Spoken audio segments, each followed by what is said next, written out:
तो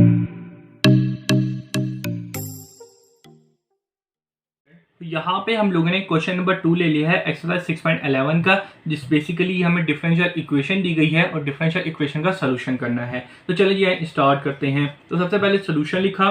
सोल्यूशन लिखने के बाद क्वेश्चन जो लिखा हुआ है dy upon d x is equal to x minus 3/2x square. ठीक है जी बेटा। और उसके अलावा जो dy y is equal to 2 और x इज इक्वल टू 1 दिया है, ये अभी छोड़ दें, ये बाद में हम देख लेंगे।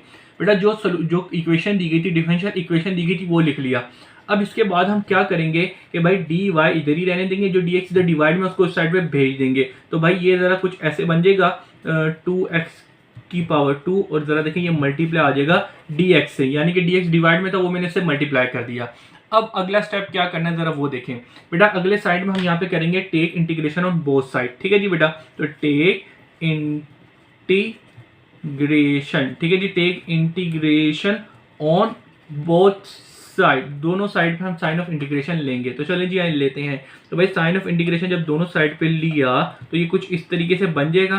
तो x माइनस 3/2x स्क्वायर, ठीक है जी बेटा, और dx।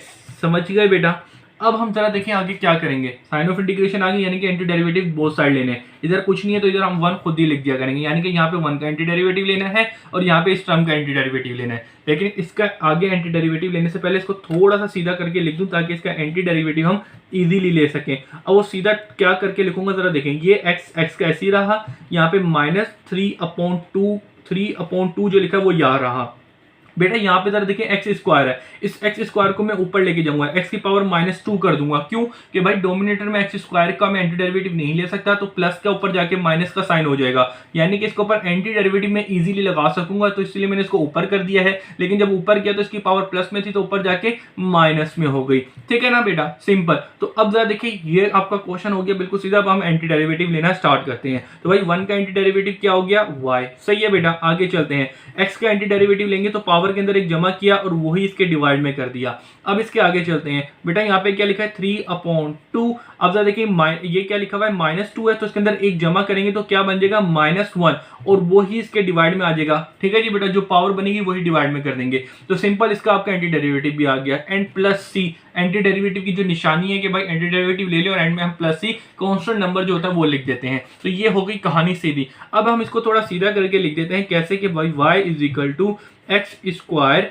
1/2 है ना बेटा। 1/2 को मैं इस तरीके से लिख सकता हूँ जी, लिख सकता हूँ। उसके अलावा ये माइनस माइनस मल्टीप्लाई होता है, इनको मैंने मल्टीप्लाई किया तो ये प्लस 3/2 बन जाएगा। उसके अलावा x की वैल्यू क्या है -1 है, तो इसको मैं अपॉन में लेके आ जाऊंगा, यानी कि 1/x हो जाएगी। -3 और अपॉन में तो प्लस की हो गई, तो प्लस की पावर 1 लिखूं या नहीं लिखूं कोई मसले की बात नहीं है। तो लिहाजा उम्मीद करता हूं इसका सोल्यूशन भी आपको समझ आ गया होगा। एंड प्लस सी लिखा है वो यूं का यूं ही रहा। तो बेटा अब मुझे बताएं कि जो साइन ऑफ इंटीग्रेशन मतलब कि डिफरेंशियल इक्वेशन दी गई थी, आपने उसका क्या किया, एंटी डेरिवेटिव ले लिया। तो हम इसको क्या कहते थे कि भाई जब एंटी डेरिवेटिव ले लेते हैं जिसके अंदर प्लस सी आ जाता था तो उसको हमने कह दिया इक्वेशन नंबर 1।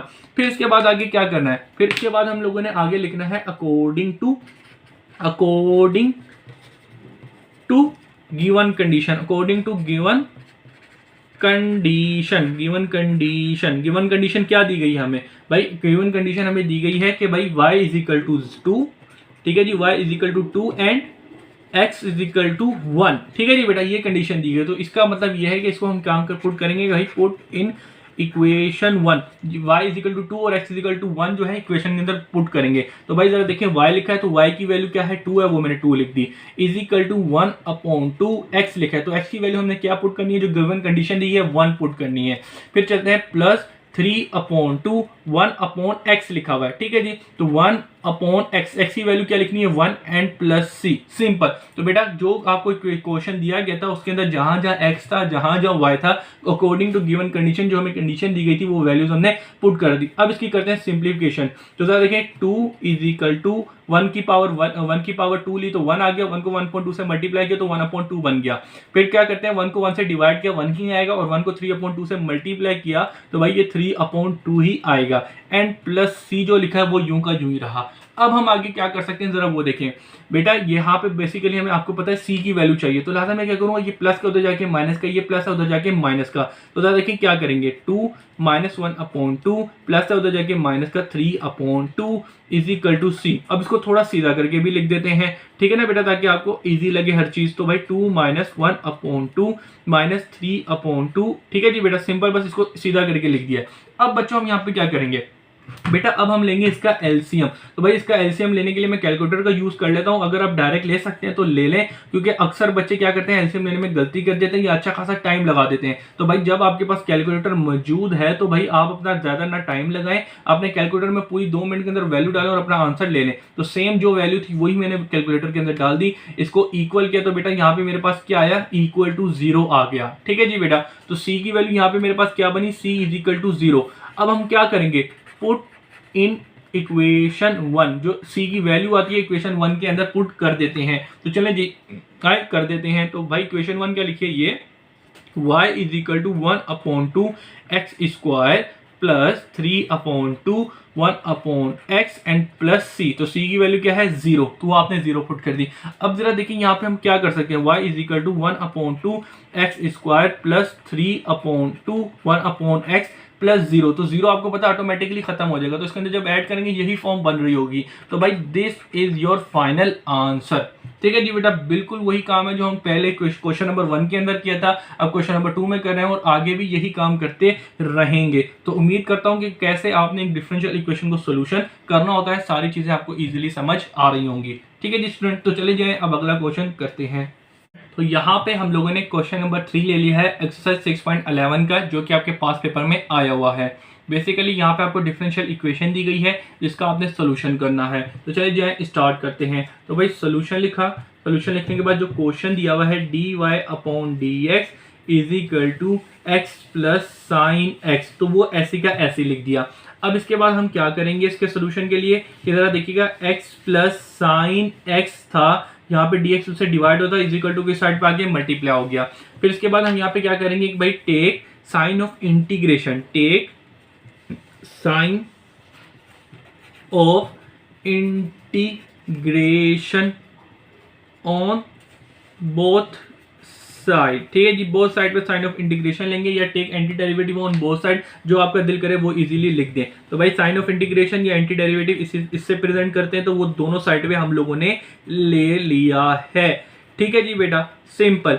अब चलते हैं आगे, यहाँ पे कुछ नहीं है तो यहाँ पे 1 आ गया, तो भाई एंटी डेरिवेटिव 1 क्या आएगा, y आएगा, ठीक है जी बेटा, इज इक्वल टू। अब आगे चलते हैं, तो anti derivative of x, sign of anti derivative x के पास भी आएगा और साइन ऑफ एंटी डेरिवेटिव किसके पास आएगा, साइन के पास आएगा। तो सबसे पहले x का एंटी डेरिवेटिव लेंगे, तो x का एंटी डेरिवेटिव x की पावर 2/2 बन जाएगा, और साइन का एंटी डेरिवेटिव क्या होगा, साइन का एंटी डेरिवेटिव होता है माइनस कोस x, ठीक है जी बेटा, एंड प्लस c।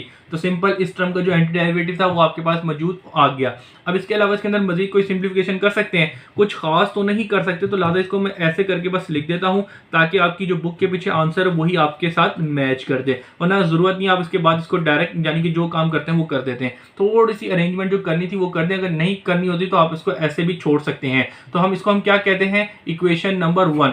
फिर इसके बाद हम क्या करेंगे भाई, इक्वेशन नंबर 1 कह दिया, फिर हम करेंगे कि भाई अकॉर्डिंग, ठीक है जी, according to given condition, according to given condition, given condition हमें क्या दी गई है, गिवन कंडीशन दी गई है कि y is equal to 3 and x is equal to 0। तो भाई जो इक्वेशन 1 कही है उसके अंदर x की और y की वैल्यू ये पुट करेंगे जो हमें दी गई है। तो y इज इक्वल टू 3 है, वो 3 लिखा, इज इक्वल टू 1/2, और x लिखा, x इज इक्वल टू 0 लिखना है, तो 0 लिख दिया, उसका स्क्वायर कर दिया, माइनस कोस x लिखा है, तो x की जगह क्या आएगा 0, तो आपने 0 लिख दिया, एंड प्लस c। अब इसको करते हैं थोड़ा सोल्यूशन। तो भाई 3 इज इक्वल टू 1/2 है, x 0 की पावर 2 निकाली 0 ही आएगा, 0 को 1/2 से मल्टीप्लाई किया 0 आ गया, माइनस कोस 0 निकालना है। तो बेटा जिसको थोड़ा सा भी मसला हो तो वो क्या करेगा, अपना कैलकुलेटर उठाएगा, कैलकुलेटर के अंदर लिखेगा कोस और 0, ये क्या आ गया, सॉरी मैंने कुछ गलती तो नहीं कर दी, हाँ कोस 0, तो कोस 0 निकालोगे, कोस 0 क्या आ गया, कोस 0 1 आ गया। तो सिंपल आपने कोस 0 की वैल्यू 1 पुट कर दी एंड प्लस सी जो उसके साथ हो रहा है वो कर दिया।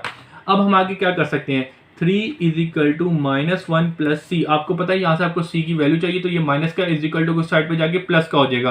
तो भाई 3 और यहाँ पे प्लस का इधर माइनस हो जाएगा प्लस का होगा, तो 3 और 1 कितना हो जाएगा 4 हो जाएगा। तो भाई 4 इज इक्वल टू सी। अब इसको थोड़ा सीधा करके लिख दें तो भाई सी इज इक्वल टू 4 आपके पास क्या आ गई, वैल्यू आ गई। अब आप यहाँ पे क्या करेंगे, पुट इन इक्वेशन 1। इक्वेशन 1 के अंदर ये सी की वैल्यू पुट करेंगे, तो सी आपके पास इक्वेशन 1 क्या दी है, y is equal to half X square minus cos X plus C. तो सी की वैल्यू क्या है, सी की वैल्यू आपके पास 4 है, तो आपने वो पुट कर दी। तो this is your final answer. तो आपको यहाँ पे डिफरेंशियल इक्वेशन का सोल्यूशन करना था, तो पूरी डिफरेंशियल इक्वेशन का जो सोल्यूशन करेंगे वो आपके सामने आ गया है। तो this is your final answer. तो यहाँ पे हम इस वीडियो को करते हैं एंड इंशाल्लाह आगे मिलेंगे। अल्लाह हाफिज।